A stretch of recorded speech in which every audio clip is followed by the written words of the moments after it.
নাজিৰাত সকলোফালে battery rickshaw line লাগি গৈছে আৰু সকলো গেডাৰিং হৈছে। বেটেৰী ৰিক্সা চলোৱা যিমানসকল চালক আছে সকলো গেডাৰিং হৈ ওলাই আহিছে আৰু ইয়াৰ ওলাই অহাৰ এটা কাৰণ আছে। মই কাৰণটো কৈছোঁ প্ৰথমে, কিন্তু তাৰ আগতে আপোনালোকক মই দেখাই ল'ব বিচাৰিছোঁ কিমান বেটেৰী ৰিক্সা ইয়াত সকলো একগোট হৈছে। চাওক, নাজিৰাৰ সকলোবোৰ বেটেৰী ৰিক্সা প্ৰায় 170খন, টোটেল 170খন যি বেটেৰী ৰিক্সা চালক আছে সকলো ওলাই আহিছে আৰু বেটেৰী ৰিক্সাবোৰ ইয়াতে ৰখাই থোৱা হৈছে নাজিৰাৰ মাজমজিয়াত। আৰু তেওঁলোকৰ এটা কাৰণ হৈছে যে কাৰণটো এনেকুৱা ধৰণৰ যে নাজিৰাৰ আঁতৰত বিভিন্ন ঠাইৰ পৰা, গেলেকী হওক, বিভিন্ন ঠাইৰ পৰা, বিহুবৰ হওক, বিভিন্ন ঠাইৰ পৰা বেটেৰীসমূহ আহি যিসমূহ ই ৰিক্সা চলাই আছে তেওঁলোক আহি ইয়াত ভাড়া মাৰে আৰু ইয়াত ভাড়া মৰাৰ বাবে ইয়াৰ যিসকল স্থানীয় ই ৰিক্সা চালক, স্থানীয় ই ৰিক্সা চালকসকলৰ যথেষ্ট সমস্যা হৈছে। তেওঁলোকে ভাড়া নোপোৱা হৈছে আৰু ইয়াৰ বাবে তেওঁলোকে য'ৰ য'ৰ পৰা নাজিৰালৈ বিভিন্ন ঠাইৰ পৰা চালকসকল আহিছে, ই ৰিক্সা চালকসকল আহিছে, সকলোকে তেওঁলোকে ভালদৰে কথাবোৰ বুজাই দিছে। আৰু বুজাই দিয়াৰ মূল উদ্দেশ্যটো এইটোৱে যাতে নাজিৰালৈ আহে, তেওঁলোকে ভাড়ালৈ আহে, কিন্তু ইয়াত যাতে যিবোৰ ৰিজাৰ্ভত আহে, ৰিজাৰ্ভত অহাৰ পাছত যাতে তেওঁলোকে ইয়াত ভাড়া নামাৰে। ভাড়া মৰাৰ লগে লগে নাজিৰাৰ যিসকল স্থানীয় বেটেৰী ৰিক্সা চালক আছে তেওঁলোকৰ যথেষ্ট সমস্যা হৈছে আৰু এইটো বুজাই দিবৰ বাবে আজি সকলো ওলাই আহিছে। মই ইয়াত দেখাইছোঁ নাজিৰা যি কলেজ তিনিআলিৰ এই পৰিৱেশ। ইয়াত তেওঁলোকৰ যি সংগঠনৰ অন্তৰ্ভুক্ত হৈ আছে 170খন বেটেৰী ৰিক্সা, কিন্তু 170খন বেটেৰী ৰিক্সাৰ সকলোৱে সম্পূৰ্ণ ভাড়া ইয়াত মাৰিবলৈ এইটো কাৰণে নোপোৱা হৈছে কাৰণ বাহিৰৰ পৰা বেটেৰী ৰিক্সা আহি, ই ৰিক্সা চালক আহি তেওঁলোকে বিভিন্ন ধৰণৰ ৰিজাৰ্ভৰ ভাড়া আনি ইয়াত কিন্তু তেওঁলোকে যিসমূহ সৰু সুৰা ভাড়া, সেই ভাড়াসমূহ মাৰি থকাৰো অভিযোগ উত্থাপন হৈছে। আৰু সেয়েহে সকলো ৰিক্সা চালক, বেটেৰী ৰিক্সা চালক ওলাই আহি এইদৰে তেওঁলোকে ইয়াত সকলোকে বুজাই দিছে। বাহিৰৰ পৰা যিমানসমূহ ই ৰিক্সা চালক আহিছে সকলোকে বুজাই দিয়া পৰিলক্ষিত হৈছে। এয়া পৰিৱেশ মই দেখাইছোঁ।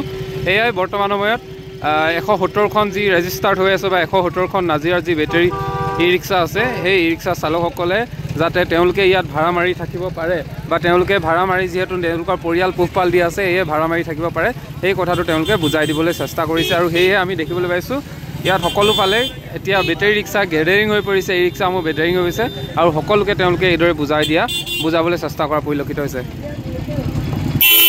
আমাৰ বেটেৰী ৰিক্সা, আমাৰ ইউনিয়নৰ বেটেৰী ৰিক্সা 170খন আছে। তাৰে এতিয়া গেলেকী, বিহুবৰ, লক্ষ্মীজান এইবিলাকৰ বেটেৰীবিলাক চব আহি গৈছে নাজিৰালৈ, কাৰণ মেকিপুৰত অলৰেডি বন্ধ কৰিছে। গতিকে চব আমাৰ ইয়ালৈ আহি গৈছে। গতিকে আমি স্থানীয় বেটেৰী ৰিক্সা হৈ আমি ইয়াত 10-20 টকাই ভাড়া মাৰোঁ। গতিকে আমি ক'ত ভাড়া মাৰিম? গোটেইগাল যদি ইয়ালৈ গুচি আহে তো আমাৰ অসুবিধা হৈছে। আমি দিনত 100 টকাই ভাড়া মাৰিব নোৱাৰোঁ।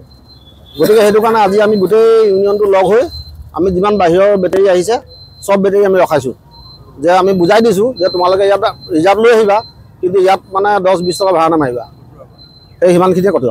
ক'ৰ পৰা আহে আপোনালোকৰ?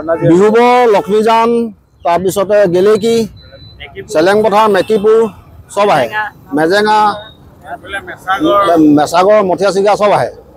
গতিকে গোটেইখিনি যদি আহি যায়, আমাৰ টাউনখন সৰু, গতিকে আমাৰ মানে আগতে আমি যি পাইছিলোঁ ভাড়া এতিয়া নোপোৱা হ'লোঁ। সেই সংক্ৰান্ততে আমি গোটেইখিনি লগ হৈ আহ্বান জনাইছোঁ যে তোমালোকে ৰিজাৰ্ভ লৈ আহা, কিন্তু ইয়াত 10 টকা 20 টকা ভাড়া নামাৰিবা। ভাড়া মৰাৰ কাৰণে সিহঁতক বুজাই দিছোঁ, লোকেল ভাড়া মাৰিব নোৱাৰিব।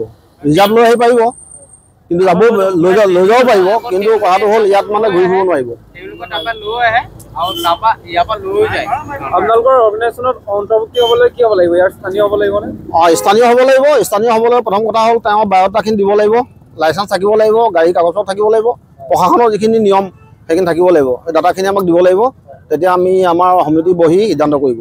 ঠিক আছে। আৰু এটা সৰবৰাহ এটা কাৰ্যসূচী আছে, এইটোত আপোনালোকে এতিয়া কি ব্যৱস্থা গ্ৰহণ কৰিছে? নহয়, এইটোত আমিও শুনিছোঁ কিছু আছে বুলি, কিন্তু প্ৰশাসনে ধৰিছে 2-এটা।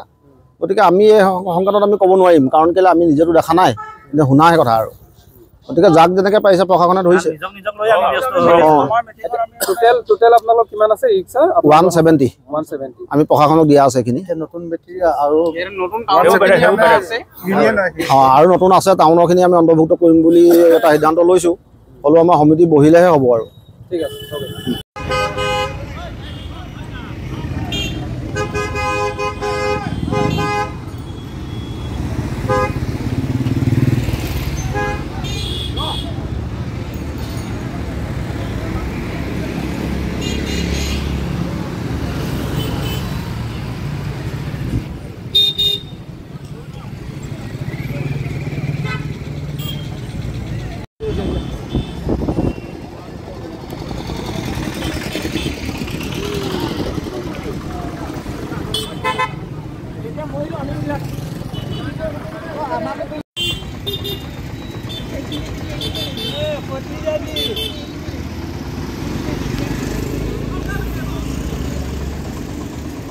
আছে।